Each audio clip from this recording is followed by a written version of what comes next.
فأنا ناصح لإخواني بالصدع بالحق تبيض وجوههم. السكوت في مسألة الحزبية يضرها، فاصدع بما تؤمر وأعرض عن المشركين. سلامي على دماج ورجالها والشيخ يحيى ودار العلم يا سعد بانيها. بسم الله الرحمن الرحيم. عند أصحاب القلنسوة اقرأوا الحديث.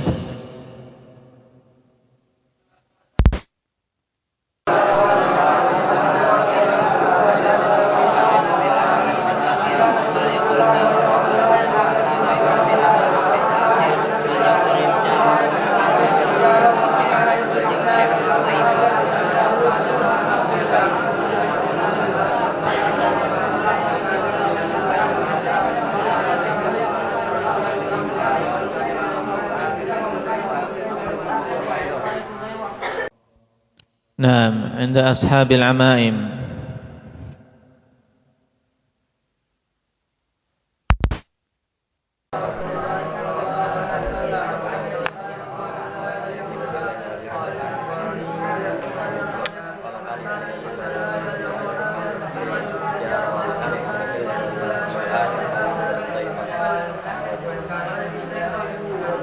ضيفة.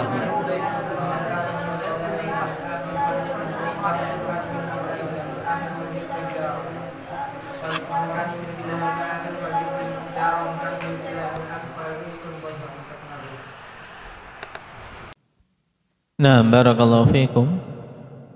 Hadis yang agung ikhwan termasuk dalam hadis pokok terkait dengan adab.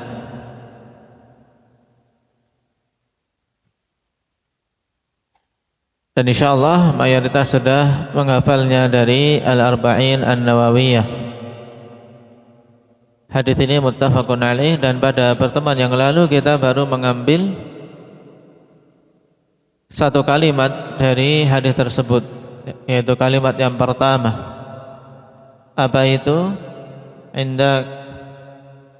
Indak ya Afif.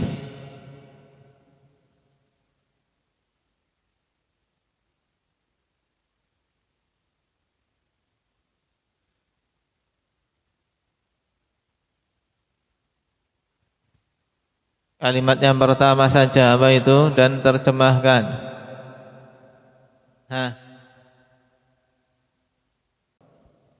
Taib.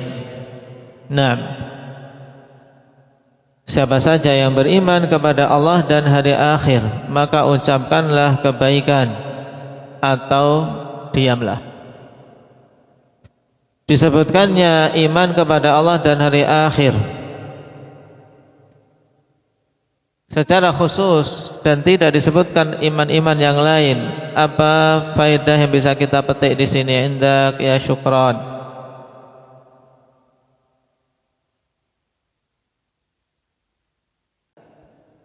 Tapi syarat agar kita ingat akhwanifillah tentang awal kita diciptakan oleh Allah dan akhir kehidupan kita kelak di hari kiamat. Agar ingat itu, sehingga betul-betul berhati-hati. Falyakul khairan aw liyasmut. Nah, ini pilihannya, ucapkanlah kebaikan atau diamlah. Maka faedah terpenting di sini yang kita petik dari hadis tersebut adalah apa? Untuk seorang berfikir, menimbang-nimbang apa yang mau dia ucapkan. Kalau padanya kebaikan, tidak ada kemudaratan, maka ucapkanlah.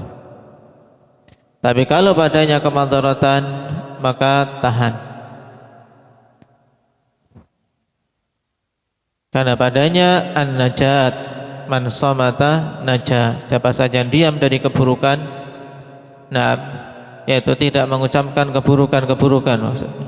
Diam dari mengucapkan keburukan, dia selamat. Baik, sekarang kita masuk pada riwayat kedua yang dibawakan oleh Imam Muslim rahimahullahu ta'ala.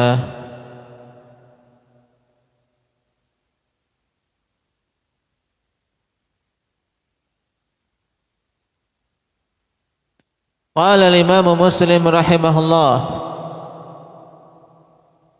haddatsana Abu Bakar ibnu Abi Syaibah, telah berkali-kali thiqatun hafidh. Qala haddatsana Abul Ahwas,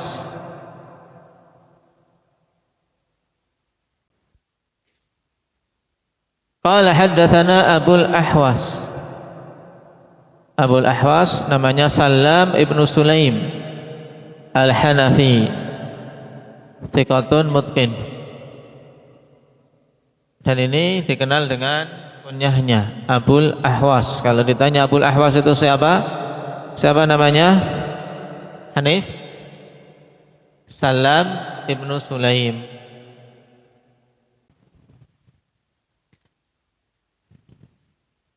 An Abi Hasin, Abi Hasin dengan fathah ha, namanya Uthman ibnu Asim Al-Kufi, juga thiqatun thabtun sunni. An Abi Salih an Abi Hurairah radhiyallahu anhu. Ini musalsal bil kunyah, parawinya semuanya dengan kunyah. Haddatsana Abu Bakar bin Abi Syaibah qala haddatsana Abul Ahwas an Abi Hasin an Abi Salih an Abi Hurairah. Nah, semuanya dengan apa? Dengan kunyah.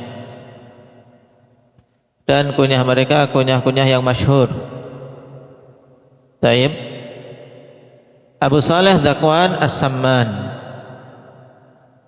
perawi mukthir dari Abi Hurairah, banyak mengambil dari Abi Hurairah radhiyallahu anhu. Taib. Sedangkan sahabinya jelas Abu Hurairah. Naam, sahabi yang Allah Subhanahu wa taala muliakan dengan banyaknya riwayat beliau dari Nabi sallallahu alaihi wasallam. Naam.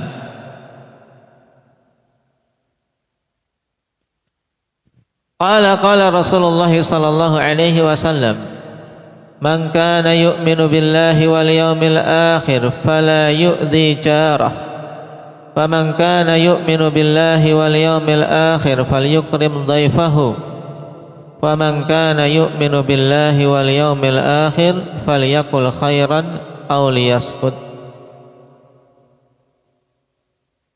Siapa saja yang beriman kepada Allah dan hari akhir, maka jangan ganggu tetangganya. Fala yu'dhi jarah, jangan ganggu tetangganya, jangan sakiti tetangganya. Nah, dan pada lafaz yang pertama, falyukrim jarah, muliakanlah tetangganya. Qala man kana yu'minu billahi wal yawmil akhir falyukrim dhaifah. Ini sama, siapa saja beriman kepada Allah dan hari akhir, maka muliakanlah tetangganya. Dan siapa saja beriman kepada Allah dan hari akhir, maka ucapkanlah kebaikan atau diamlah. Kita ambil satu riwayat yang ketiga untuk membahas tentang lafaz-lafaz tentang jar. Qala Imam Muslim rahimahullah, wa haddatsana Ishaq ibnu Ibrahim ibn Rahawai, dikenal dengan Ishaq ibnu Rahawai, thiqatun hafidhun imamun hujjah. Qala akhbarana Isa ibnu Yunus ibn Abi Ishaq As-Sabi'i, thiqatun ma'mun, thiqah terpercaya. Anil A'mash, siapa nama Al-A'mash? Inda Zakaria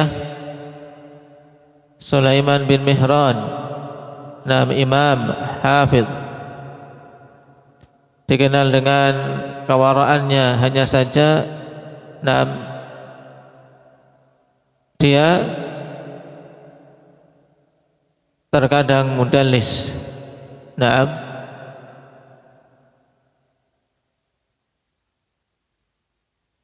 An Abi Salih an Abi Hurairah radhiyallahu anhu qala qala Rasulullah sallallahu alaihi wasallam bimithli hadithi Abi Hasin ghaira annahu qala falyuhsin ila jarih.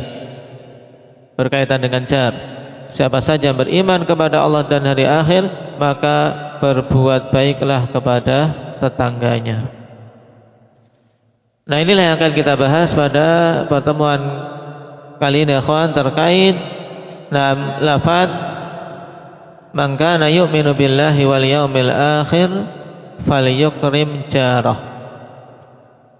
Muliakanlah tetangganya. Kemudian pada riwayat kedua fala yu'dhi jarah, jangan sakiti tetangganya.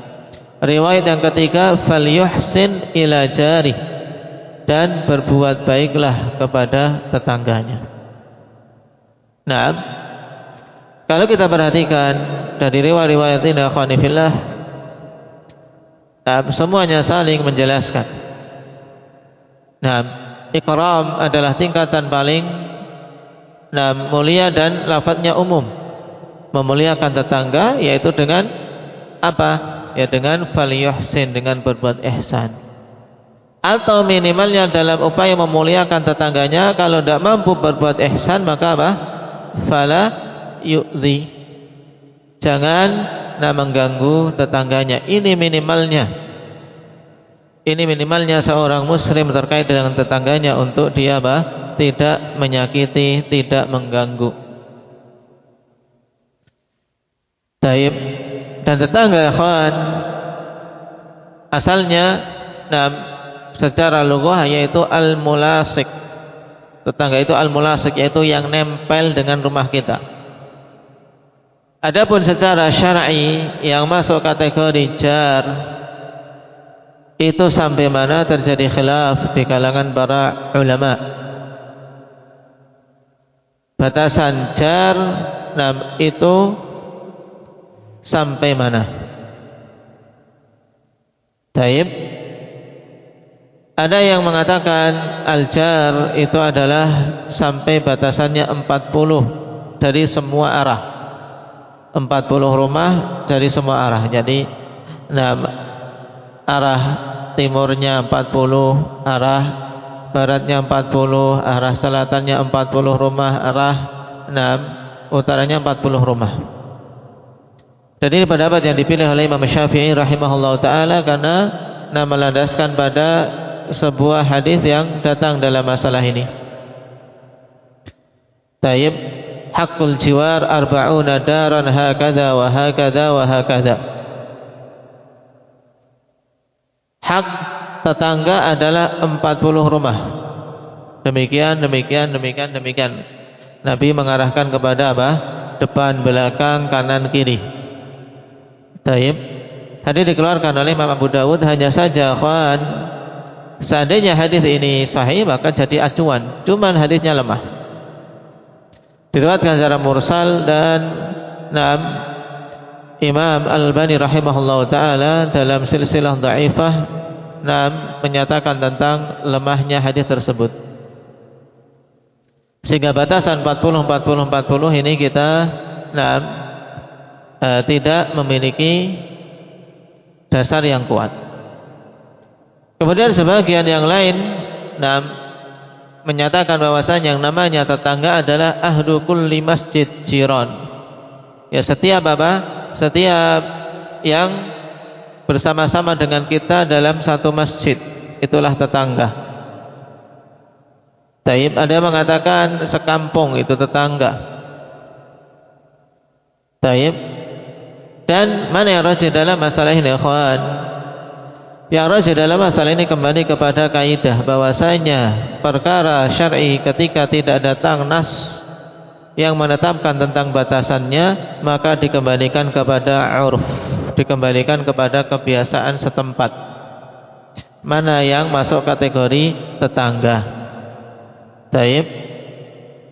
Seperti kita misalnya, kalau 40 ke sana sudah sungai, sananya tidak ada lagi, sananya sawah. Sampai desa mana untuk dapat 40? Nah, urufnya ya samping sana sudah tidak tetangga lagi, sudah beda tempat.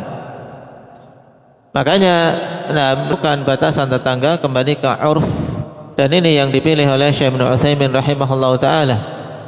Taib. Beliau menegaskan fa in sahhatil akhbar bidzalika 'anil Nabi sallallahu alaihi wasallam fal haqqu ma ja'at bih. Jika memang hadis benar, hadis sahih dalam masalah ini, maka yang hak apa yang dalam hadis, cuman hadisnya lemah. Wa illa fa innahu yurja'u fi dzalika ila al-'urf. Jika tidak sahih maka dikembalikan dalam masalah itu kepada 'urf. Fama 'addahu an-nasu jiwaran fa huwa jiwar. Maka apa saja yang manusia mengkategorikan sebagai tetangga, maka itulah dihukumi tetangga. Baik. Ini juga yang dipilih oleh Imam Al-Albani rahimahullahu taala dalam Silsilah Al-Dha'ifah.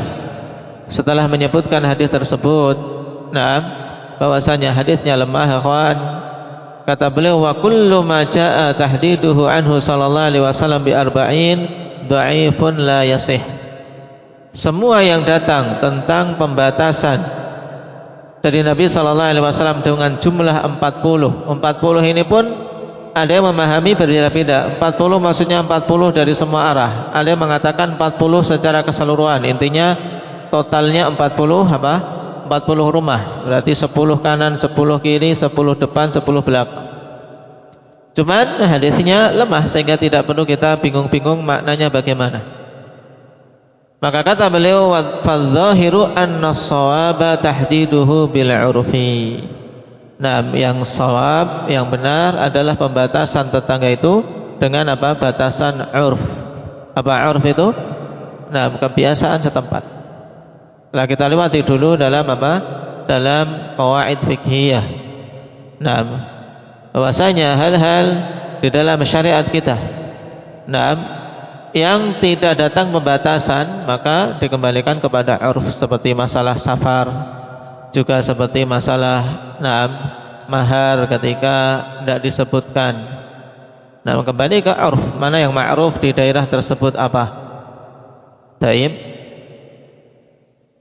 Demikian pula kadar nafkah normal yang diberikan oleh seorang suami kepada istrinya, kembali ke 'urf. Sehingga seorang dikatakan telah apa? Memberikan nafkah yang ma'ruf kepada istrinya. Dan termasuk dalam pembahasan kita. Berarti kalau ditanya berapa jumlah rumah untuk masuk kategori tetangga, kesimpulannya apa tadi? Endang Abdullah Padang.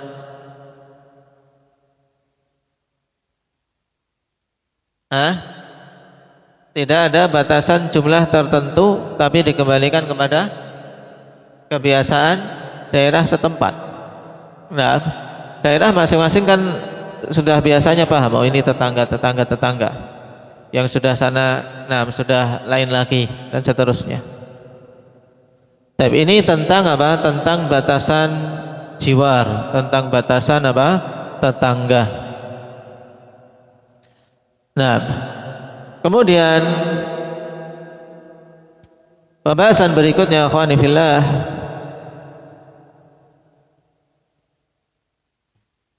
terkait dengan masalah tetangga. Allah Subhanahu wa taala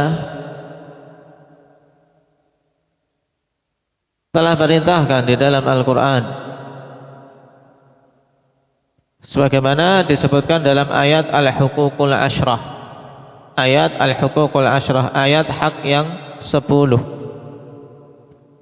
Apa itu ayatnya? Indak ayat Huququl Ashrah Badri.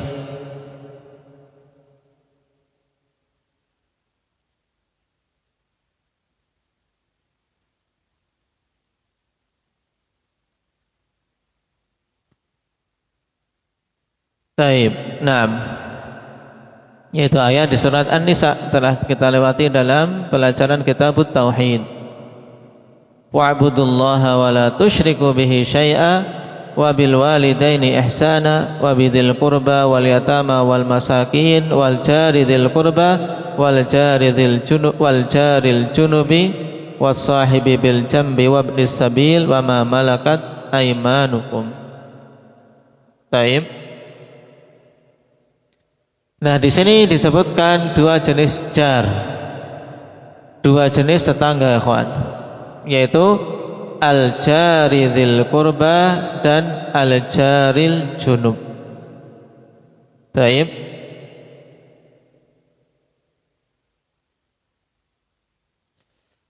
Siapa yang dimaksud dengan al-jari dzil qurba dan al-jaril junub? Para mufassirun, ikhwan fillah, ketika menafsirkan itu kita melihat adanya silang pendapat di antara mereka.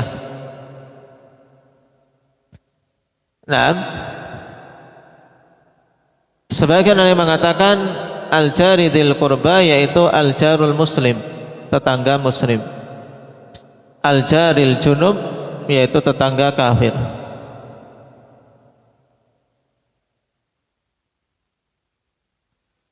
Ada yang mengatakan al-jari dzil qurba yaitu jar yang memiliki hubungan kerabat, masih punya hubungan sanak saudara, hubungan famili. Ini al-jari dzil qurba. Sedangkan al-jari dzil junub ini tetangga yang tidak ada hubungan kekerabatan. Nah, kemudian ada yang mengatakan lagi al-jari dzil qurba yaitu tetangga yang nempel. Yang nempel apa? Nempel rumahnya dengan kita. Baik. Seperti keadaan perumahan ikhwah yang ada, rumahnya menempel, yang menempel dengannya itu al-jari dzil qurba. Sedangkan yang jauh yang tidak menempel dengan rumahnya al-jaril junub. Baik. Ini pendapat para a'immah, ikhwan, terkait makna al-jari dzil qurba wal jaril junub. Dan pendapat yang paling masyhur wallahu taala alam dari pendapat-pendapat tersebut adalah apa? Dzil qurba maksudnya yang memiliki qarabah. Taib. Dan al-jaril junub yang tidak ada hubungan kekerabatan. Walaupun makna yang lain secara lafaz memiliki kemungkinan. Sehingga para ulama terkait hak bertetangga, ikhwan, terkait hak bertetangga mengkategorikan beberapa tingkatan. Tingkatan tetangga yang paling kuat, ikhwan, yaitu yang pertama tingkatan tetangga yang muslim, paling dekat dengan rumahnya dan memiliki hubungan kekerabatan. Baik, muslim, paling dekat rumahnya dengan dia dan memiliki hubungan kekerabatan. Kemudian tingkatan yang kedua, jar muslim. Jar yang muslim tapi apa? Tidak memiliki hubungan kekerabatan. Ini terkumpul padanya dua hak, yaitu hak muslim dan hak tetangga. Sedangkan yang awal tadi terkumpul tiga hak sekaligus, hak muslim, hak tetangga, dan hak kerabat. Kemudian tingkatan yang ketiga yaitu tetangga yang kafir. Tetangga yang kafir, dan memiliki hubungan kerabat. Maka di situ hanya terkumpul hubungan apa? Hubungan bertetangga dan kekerabatan yang butuh dijaga. Kemudian yang terakhir, yang keempat, tetangga kafir, tidak ada hubungan kekerabatan. Jadi hanya sekedar hubungan bertetangga. Dari keempat tingkatan ini, hendaknya seorang muslim mengetahui mana dari tetangga-tetangga tersebut yang paling utama untuk dia, dia berbuat ihsan padanya. Dia berbuat ihsan padanya. Karena perintah Rasul sallallahu alaihi wasallam terkait masalah tetangga, ikhwan, banyak. Taib, dalam hadis ini sangat jelas dikaitkannya ikramul jar, memuliakan tetangga dengan keimanan kepada Allah dan hari akhir. Bahkan Jibril sendiri memberikan wasiat kepada Nabi sallallahu alaihi wasallam untuk memperhatikan masalah tetangga. Dalam hadis Aisyah radhiyallahu anha dan Ibnu Umar radhiyallahu anhuma, Rasulullah sallallahu alaihi wasallam bersabda, "Ma zala Jibril yusini bil jar hatta dhanantu annahu sayuwarrithu." Senantiasa terus menerus ya, Jibril berwasiat kepadaku tentang masalah tetangga sampai-sampai aku menyangka bahwasanya tetangga itu akan mewarisi. Nah,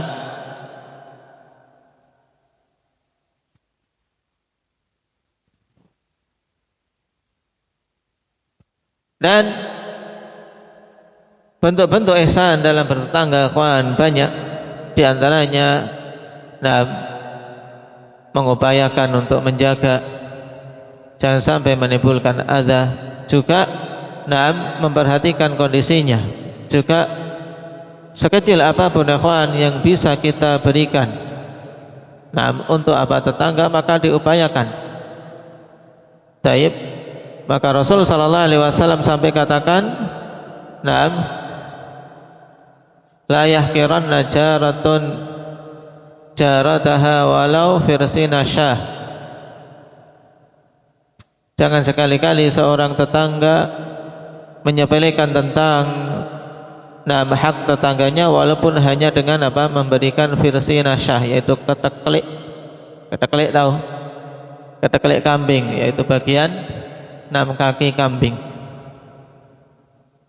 Dan juga Nabi sampai bimbingkan, idza tabakhta maraqatan fa'aktsir ma'aha wa ta'ahad jiranak. Jika engkau memasak kuah maka perbanyak kuahnya. Memasak sesuatu yang berkuah, daging berkuah, maka perbanyak kuahnya, wa ta'ahad jiranak. Kemudian perhatikan tetanggamu. Baik. Ini bimbingan-bimbingan yang mendetail dari Rasul sallallahu alaihi wasallam terkait bagaimana seorang bisa berbuat ihsan kepada tetangganya. Baik, makanya berbagus dalam bertetangga. Kenapa? Karena penyelisihan terhadap hal ini ikhwan, penyelisihan yang tidak ringan. Penyelisihan yang tidak ringan. Diriwayatkan dalam Musnad Ahmad dari Uqbah bin Amir dari Nabi sallallahu alaihi wasallam, awwalu khasmaini yaumal qiyamah jaran, yaitu awal yang berselisih, yaitu dua pihak yang berselisih, bersengketa pada hari kiamat kelak, yang dimunculkan adalah perselisihan antara dua tetangga, dua orang yang bertetangga. Maka jangan sampai seorang ketika hidup bertetangga ikhwan berselisih dengan tetangganya. Terlebih lagi kita yang Allah Subhanahu wa taala telah ikat dengan berbagai macam ikatan-ikatan yang mulia. Ikatan Islam, ikatan sunnah, ikatan manhaj salafiyah, ikatan jalan menuntut ilmu, ikatan-ikatan yang kuat yang sepantasnya untuk saling bahu-membahu dalam mewujudkan kebaikan bersama. Hadis tadi, rizalnya rizalus sahih. Adapun riwayat Ahmad sanadnya hasan, sedangkan riwayat Tabrani perawi-rawinya sahih.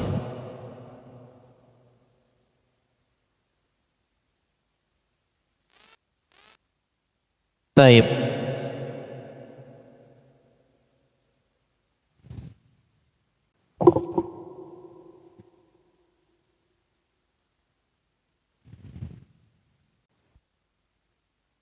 Kemudian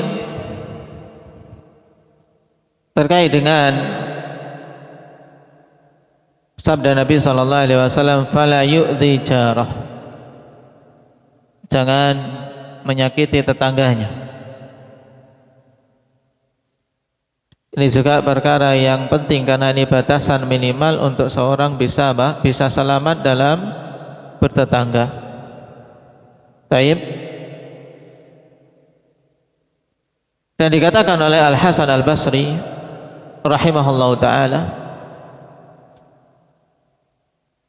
"Laisa husnul jiwari kaffal adha, walakin husnul jiwari ihtimalul adha." Ini juga penting untuk kita jadikan pelajaran. Kata Hasan Al-Basri, bukan bagusnya seorang dalam bertetangga itu sekedar menahan diri dari mengganggu. Tapi apa? Tapi bagusnya seorang dalam bertetangga adalah berusaha menahan dan bersabar atas gangguan yang ada. Dalam artian tidak balas. Tidak mendalas. Karena setiap orang bergaul, setiap orang berkumpul mesti akan ada gangguan. Mesti muncul gangguan, walaupun itu gangguan yang tidak disengaja. Ada gangguan. Apalagi yang berdekatan, baik itu gangguan suara atau gangguan dari anak-anak yang menangis atau yang ribut. Maka di sini butuh untuk seorang ihtimalul adza, berupaya untuk bersabar menahan diri dengan adanya gangguan yang ada. Ini penting untuk kita camkan. Kenapa? Karena perkara bertetangga merupakan wasiat dari Jibril kepada Nabi kita Muhammad SAW yang kita juga sangat membutuhkan untuk Untuk bisa menunaikan wasiat tersebut. Laisa husnul jiwar kaffal adha, walakin husnul jiwar ihtimalul adha. Ihtimalul adha, berupaya untuk bersabar. Bersabar ya. Gangguan ada, makanya bersabar. Dan ihtisab, memohon pahala kepada Allah Subhanahu wa taala atas hal tersebut. Taib.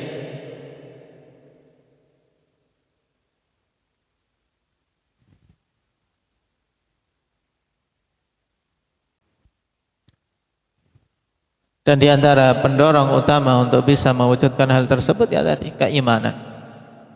Iman kepada Allah dan iman kepada hari akhir, di mana seorang mengingat-ingat apa yang akan dia dapat di akhirat kelak. Gangguan yang diberikan, mungkin tetangga kita bersabar. Tapi seorang ingat ketika nantinya dimintai pertanggungjawaban di akhirat. Demikian pula perbuatan baik. Seandainya tetangga kita sudah berusaha berbuat baik, ternyata juga tidak dibalas dengan kebaikan, tidak perlu kemudian besok tidak usah lagi berbuat baik. Ini namanya seorang berbuat baik ada pamrih, ada keinginan untuk dibalas. Ini belum masuk kategori apa yang disebut dalam ayat innama nut'imukum liwajhillah la nuridu minkum jazaan wala syukura. Kenapa? Karena masih menginginkan jaza, menginginkan balasan dari manusia dan menginginkan ucapan terima kasih. Ini penting. Ketika seorang mendapatkan gangguan, bersabar, tidak membalas dengan keburukan. Dan ketika dia berbuat kebaikan, tidak perlu mengharapkan balasan dan tidak perlu mengharap kesyukuran. Ini tingkatan yang utama. Walaupun tentunya bagi siapa saja yang diberi kebaikan, kewajibannya untuk membalas. Minimal dengan doa. Maka ini penting juga. Sekecil apapun kebaikan dari orang, ucapkan jazakallahu khairan. Biasakan lisan itu mengucapkan itu. Diambilkan temannya, jazakallahu khairan. Diberi sesuatu, jazakallahu khairan.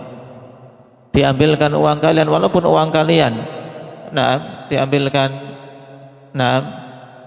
ucapkan jazakallahu khairan. Biasakan untuk apa? Untuk mulut itu bersyukur atas kebaikan sesamanya. Karena sungguh la yashkurullah man la yashkurun nas. Tidak bersyukur pada Allah Subhanahu wa taala orang yang tidak bersyukur kepada manusia.